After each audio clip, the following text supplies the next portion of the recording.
నమస్తే. ఈనాడు దినపత్రికలో నేటి ప్రధాన వార్తలు చూసుకుందాం. సాగర్ సంబరం. గేట్ల ఎత్తు నీరు విడుదల చేసిన మంత్రులు.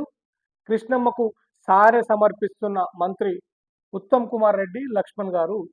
నిన్న సాగర్ డ్యాం నిండు కుండలాగా కలకలలాడింది.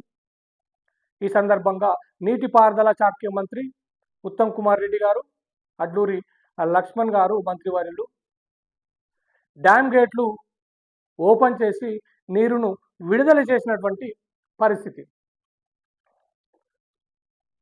ఓకే. సింధూర్ను ఆపాలని ఏ దేశ నేత అడగలేదు. ప్రధానమంత్రి మోదీ నిన్న పార్లమెంట్లో మాట్లాడినటువంటి ప్రధానమైనటువంటి వార్త, ఉగ్రవాదంపై చర్యలు తీసుకోకుండా ఎవరు అడ్డుపడలేదు. ఉగ్రవాదంపై చర్యలు తీసుకోకుండా ఏ ఒక్కరు కూడా అడ్డుపడలేదు అంటూ ప్రధానమంత్రి నరేంద్ర మోడీ పార్లమెంట్లో స్పష్టం చేసినటువంటి వార్త ప్రపంచం యావత్తు భారత్కు బాసటగా నిలిచింది. సైనికులకు అండగా నిలువనిది కాంగ్రెస్ ఒక్కటే అని స్పష్టం చేసింది. ఖచ్చితంగా ఒక పక్క యుద్ధం జరుగుతుంటే రాజకీయాలకు ఆవుదునిస్తూ కొన్ని మాటలు మాట్లాడే ప్రయత్నం కాంగ్రెస్ పార్టీ ఖచ్చితంగా చేసిందని ఈ సందర్భంగా నరేంద్ర మోదీ గారు చెప్పినటువంటి నిన్న పార్లమెంట్లో చెప్పినటువంటి మాటలు. పార్లమెంట్లో ప్రధాని మోదీ సుదీర్ఘ సమాధానం. కీలక సమాచారాన్ని ప్రభుత్వమే పాక్కు ఇచ్చింది. ఏమండి రాహుల్ గాంధీ గారు, పాకిస్తాన్కు ప్రభుత్వం ఎక్కడన్నా కీలక సమాచారం ఇస్తుందా అండి? మీరు నిజంగా కూడా ఇటువంటి మాటలు మాట్లాడే ముందు కొంచెం ఆలోచించి మాట్లాడేటువంటి పరిస్థితి ఉండాలి. ఎందుకంటే దేశ ప్రజల మనోభావాలకు దెబ్బతీసే రకంగా ఈ మాటలు ఉన్నాయి కాబట్టి కీలక సమాచారాన్ని ప్రభుత్వం ఇస్తుందా?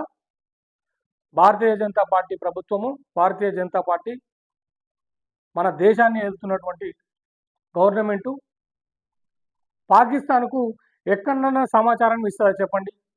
ఖచ్చితంగా ఈ వ్యాఖ్యలు మాత్రం మంచి పద్ధతి కాదు. ఇలాంటి ప్రభుత్వాన్ని నిలదీసిన ఖర్గే, ఇతర విపక్ష నేతలు రోజంతా వాడివేడిగా చర్చ జరిగినటువంటి పరిస్థితి నిన్న పార్లమెంటులో. ఓకే. మంగళవారం లోక్సభలో మాట్లాడుతున్న ప్రధాని మోదీ ఉగ్రవాదంపై చర్యలు తీసుకోకుండా ప్రపంచంలో ఏ దేశం మనల్ని అడ్డుకోలేదని, ఆపరేషన్ సింధూర్ను ఆపాల్సిందిగా ఏ దేశ నేత కూడా అడగలేదని ప్రధానమంత్రి నరేంద్ర మోదీ స్పష్టం చేశారు. ఉగ్రవాదం నుంచి మనల్ని మనం కాపాడుకునే విషయంలో యావత్తు ప్రపంచం నుంచి దేశానికి మద్దతు లభించిన కాంగ్రెస్ మాత్రం దేశ సైనికుల శౌర్య పరాక్రమాలకు అడ్డంగా నిలబడటం లేదని విమర్శించారు. పహల్గాం దాడి, ఆపరేషన్ సింధూర్లపై లోక్సభలో 2 రోజుల్లో 19 గంటలకు పైగా జరిగిన ప్రత్యేక చర్చకు సమాధానంగా మంగళవారం సాయంత్రం ఆయన 102 నిమిషాలు మాట్లాడారు. అంతకు ముందు విపక్షాలు ఉభయ సభల్లో ప్రభుత్వాన్ని నిలదీశాయి. ముఖ్యంగా భద్రతలో, విదేశాంగ విధానంలో వైఫల్యాలను ప్రస్తావించి ప్రభుత్వ జవాబుదారీతనాన్ని ప్రశ్నించారు. నిన్న జరిగినటువంటి పార్లమెంటు సమావేశానికి సంబంధించినటువంటి ప్రధానమైనటువంటి వార్త, ఒకసారి రాహుల్ గాంధీ గారు మాట్లాడినటువంటి మాటలు కూడా ఒకసారి మనం వార్తలో చదువుకునే ప్రయత్నం చేద్దాం. మే 7 అర్ధరాత్రి 1:05 ఆపరేషన్ సింధూర్ ప్రారంభమైందని, 1:35కు పాకిస్తాన్కు ఫోన్ చేసి సైనికేతర లక్ష్యాలను ఛేదించామని చెప్పినట్లు రక్షణ మంత్రి రాజ్నాథ్ సింగ్ నిన్న లోక్సభలో తెలిపారు. ఉద్రిక్తతలు పెంచే ఆలోచన లేదని దాయాదితో చెప్పామన్నారు. అంటే పాక్కు యుద్ధం చేసే ఆలోచన లేదని ఆయన చెప్పకనే చెప్పారు.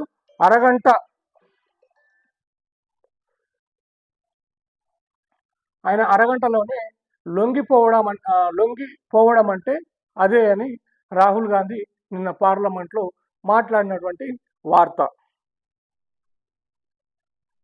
అట్లుంటుందా? ఉండదు అట్లా. ఆదర్శ హైదరాబాద్ లక్ష్యంగా పనిచేయాలి. 25 ఏళ్లకు సరిపడా ప్రణాళిక రూపొందించండి. తాగునీరు, మురుగునీటి వ్యవస్థలను ప్రక్షాళన చేయాలి. అధికారులకు ముఖ్యమంత్రి రేవంత్ రెడ్డి ఆదేశం. రానున్న 25 ఏళ్ల అవసరాలకు తగ్గట్టుగా హైదరాబాద్ నగరాన్ని అందంగా, ఆదర్శంగా తీర్చిదిద్దాలని ముఖ్యమంత్రి రేవంత్ రెడ్డి అధికారులను ఆదేశించారు. ఇందుకోసం పచ్చదనం, తాగునీరు, మురుగునీరు, ప్రజా రవాణా వంటి ప్రతి అంశాల్లోనూ అవసరమైన చర్యలు చేపట్టాలన్నారు. ముఖ్యంగా నగరంలో ఉన్న కాలుష్య కారక పరిశ్రమలను బాహ్య వలయ రహదారి ఓఆర్ఆర్ వెలుపలకు తరలించాలని ఆదేశించారు. పురపాలక పట్టణాభివృద్ధి శాఖకు సంబంధించిన ముఖ్యమంత్రి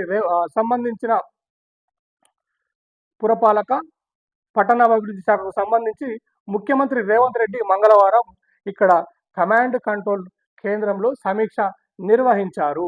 4 గంటలకు పైగా జరిగిన సుదీర్ఘ సమావేశంలో నగరాభివృద్ధికి సంబంధించి ప్రతి అంశాన్ని చర్చించారు. ఢిల్లీ, ముంబై, చెన్నై వంటి నగరాలలో కాలుష్యం విపరీతంగా పెరిగిపోయింది. ఆ పరిస్థితి హైదరాబాద్కు రాకుండా చూడాలి.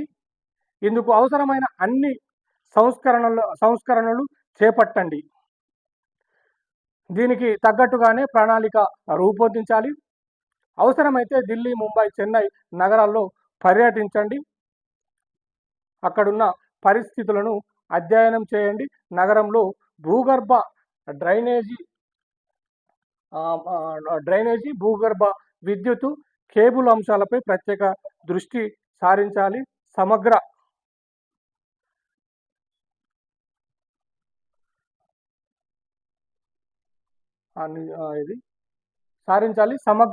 డిపిఆర్లు తయారు చేయండి. సింగిల్ యూజ్ ప్లాస్టిక్ నిషేధాన్ని గట్టిగా అమలు చేయాలి. నిర్మాణ వ్యర్థాలు ఎక్కడ పడితే అక్కడ డంప్ చేయడానికి వీల్లేదు. ఈ విషయంలో కఠినంగా వ్యవహరించండి అని నిన్న ముఖ్యమంత్రి గారు మాట్లాడినటువంటి పరిస్థితి. ఆదర్శ హైదరాబాద్ లక్ష్యంగా పనిచేయాలని అధికారులకు సూచించినట్టు మనకు నిన్న కమాండ్ కంట్రోల్ ద్వారా మీటింగ్లో చెప్పినటువంటి పరిస్థితి. ఎందుకంటే వర్షాకాలం, తాగునీరు, దీనికి సంబంధించినటువంటి వార్తలు, కాలుష్యం హైదరాబాద్లో పెరగకుండా ఇతర నగరాల్లో, ముంబై వంటి నగరాల్లో కాలుష్యం, ఢిల్లీలో వంటి నగరాల్లో కాలుష్యం ఎక్కడ ఉన్నది, ఆ పరిస్థితి హైదరాబాద్కు రావద్దని చెప్పి మీటింగు ఉద్దేశం. మీ నెట్టింటి ఖాతాలు భద్రమేనా? సైబర్ ఆస్తులకు తాళం ఇవ్వద్దంటున్న నిపుణులు. ఖచ్చితంగా ఇది ప్రధానమైనటువంటి సమస్యగా దేశవ్యాప్తంగా ఈ సమస్య అనేది ఖచ్చితంగా ఉన్నది. తెలంగాణలో విపరీతంగా ఉన్నది. నా వాట్సాప్ 4-5 సార్లు హ్యాక్ అయింది. నా కంట్రోల్లోనే లేకుండా పోయింది వాట్సాప్. సైబర్ ఆస్తులకు తాళం ఇవ్వద్దంటున్న నిపుణులు. కొన్ని జాగ్రత్తలతో సోషల్ మీడియా అకౌంట్లు సురక్షితం. మీ ఫేస్బుక్ ఖాతాలో పోస్ట్ చేసుకున్న ఫోటోలు మరెక్కడో అశ్లీల వెబ్సైట్లలో నగ్న రూపంలో ప్రత్యక్షమవుతాయి. మీ వాట్సాప్ డిస్ప్లే పిక్చర్ డిపిని ఎవరో కొట్టేసి మీ పేరుతోనే మెసేజ్లు పంపించి మీ సన్నిహితుల నుంచి డబ్బులు కాజేస్తారు. మరి అలాంటి మోసాలకు గురి కాకుండా మీ సామాజిక మాధ్యమాల ఖాతాలు జర భద్రంగా ఉంచుకోండి అని చెప్పి హెచ్చరిక. ఎందుకని చెప్పానంటే మన సోషల్ మీడియా అకౌంట్లో వ్యక్తిగత వివరాలు చోరీకి గురవ్వకుండా ఉండేలా కొన్ని మార్పులు చేసి మన ఖాతాలను సురక్షితంగా ఉంచుకోవచ్చు. ఎలా అంటే ఇప్పుడు వాట్సాప్లో సెట్టింగ్స్ ఉంటాయి కదా, ప్రైవసీలో ప్రొఫైల్ పిక్చరు స్టేటస్ అనేది అబౌట్ ఆప్షన్లలో పెట్టుకోండి. ఎందుకంటే మై కాంటాక్ట్ నుంచి మాత్రమే ఎంచుకోవాలని చెప్పి వాట్సాప్ సంబంధించినటువంటి మై కాంటాక్ట్ ఉంటుంది కానీ మనకు సంబంధించినటువంటి ఫ్రెండ్స్ ఓన్లీ మనకు సంబంధించిన వాళ్ళకే వెళ్ళేటట్టు ఈ యొక్క దీనివల్ల సేఫ్ సైడ్ ఉండొచ్చు అని చెప్పి ఈ వార్త ఉద్దేశం. పోస్టులను పబ్లిక్ బదులుగా ఫ్రెండ్స్కు మాత్రమే చూసేందుకు సెట్టింగ్స్ ప్రైవసీలోకి వెళ్ళి మార్పులు చేసుకోవాలని చెప్పి వార్త ఉద్దేశము. ఆ సెట్టింగ్స్ ప్రైవసీలోకి వెళ్ళి ప్రైవేట్ అకౌంట్లను ఎంచుకోవాలి. వాట్సాప్, ఫేస్బుక్, ఇన్స్టాగ్రామ్ లాంటి ఈ యొక్క సామాజిక మాధ్యమాలలో జాగ్రత్త వహించండి. ఎందుకంటే ప్రైవేట్ మనకు ఈ సెట్టింగ్స్ ఉన్నాయి కదా, దానిలోకి వెళ్ళి మై కాంటాక్ట్ ఎంచుకోండి. మనకు సంబంధించిన వాళ్ళే చూసేటట్టు ఈ ప్రక్రియ అనేది చేసుకోండి. ఎందుకంటే ఈ సైబర్ నేరాల సమస్య అనేది తీవ్రంగా ఉన్నది. ఈ మధ్యకాలంలో వాట్సాప్ గ్రూపులు అది మొత్తం వాట్సాపే ఇది చేసి గ్రూపులలో పిఎం కిసాన్ పేరిట రకరకాల యాప్ల ద్వారా వారు ఒక లింకు పంపించడం జరుగుతుందో తెలియక ఆ లింక్ ఓపెన్ చేసుకొని ఏదో ఒకటి నొక్కినాం అనుకోండి, అమౌంట్ కోల్పోవాల్సిన పరిస్థితి ఖచ్చితంగా ఉన్నది. దీనిపై కొంచెం చాకచక్యంగా వ్యవహరించండి అని చెప్పి ఈ సందర్భంగా తెలియజేస్తున్నాము. డిఎస్సి 2003 ఉపాధ్యాయులు పాత పెన్షన్లకు అర్హులే, తీర్పు వెలువరించిన హైకోర్టు. అయితే డిఎస్సి 2003 నాటి ఉపాధ్యాయులు పాత పెన్షన్లకు అర్హులేనట, తీర్పు వెలువరించిన హైకోర్టు. అయితే వీళ్ళకు పెన్షన్ అనేది అర్హులుగా ప్రకటించి వీళ్ళకు పింఛన్ స్టార్ట్ అయ్యే పరిస్థితి ఉంటుంది. కోర్టు అయితే తీర్పునిచ్చింది. బనకచర్లను ఎట్టి పరిస్థితిలోనూ నిలువరించాల్సిందే. రైతుల కోసం రాజీ లేని పోరాటాలను ఉధృతం చేయాలి అని చెప్పి మాజీ ముఖ్యమంత్రి కల్వకుంట్ల చంద్రశేఖరరావు గారు దిశానిర్దేశం చేసినటువంటి పరిస్థితి. పార్టీ శ్రేణులకు కేసీఆర్ దిశా నిర్దేశం. బారాస అధినేతలతో కేటీఆర్, హరీష్ రావు భేటీ.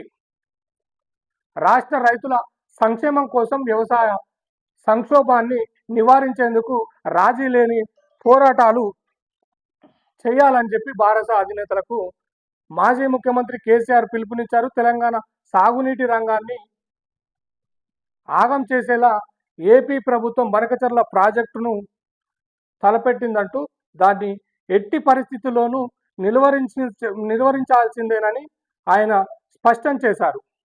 ఇందుకోసం బారాస శ్రేణులను క్షేత్రస్థాయి పోరాటాలకు సిద్ధం చేయాలని ఆయన పేర్కొన్నారు. పార్టీ తరఫున క్షేత్రస్థాయిలో చేపట్టాల్సిన కార్యక్రమాలపై ఎర్రవెల్లి నివాసంలో మంగళవారం బారాస అధినేత కేసీఆర్ సుదీర్ఘ సమావేశం నిర్వహించారు. ఇందులో పార్టీ కార్యనిర్వాహక అధ్యక్షుడు కేటీఆర్, మాజీ మంత్రులు టి హరీష్ రావు, జగదీశ్వర్ రెడ్డి తదితరులు పాల్గొన్నారు. ఈ సందర్భంగా కేసీఆర్ పలు సూచనలు చేశారు. తెలంగాణ రైతుల ప్రయోజనాలను పణంగా పెట్టి ఆంధ్ర ప్రయోజనాలను కాపాడేలా రాష్ట్ర ప్రభుత్వం వ్యవహరించడం దుర్మార్గం.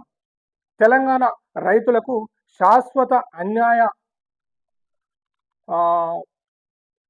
ఒడిగడుతున్న సర్కారు దుర్మార్గపు వైఖరిని ఎండగట్టాలని చెప్పి మాజీ ముఖ్యమంత్రి చంద్రశేఖరరావు గారు ఈ యొక్క వాళ్ళకు శ్రేణులకు ప్రధానంగా మాజీ మంత్రులు కావచ్చు, కేటీఆర్ కావచ్చు, పార్టీ శ్రేణులకు అధినేతలకు దిశానిర్దేశం చేసినటువంటి పరిస్థితి మాజీ ముఖ్యమంత్రి గారు కేసీఆర్ గారు చెప్పినటువంటి పరిస్థితి ప్రధాన వార్తలో మనం చూసుకున్నాం.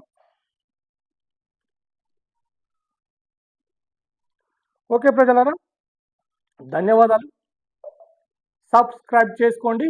Are news HD live Telugu channel. నేను మీ జర్నలిస్ట్ ప్రవీణ్. Thank you.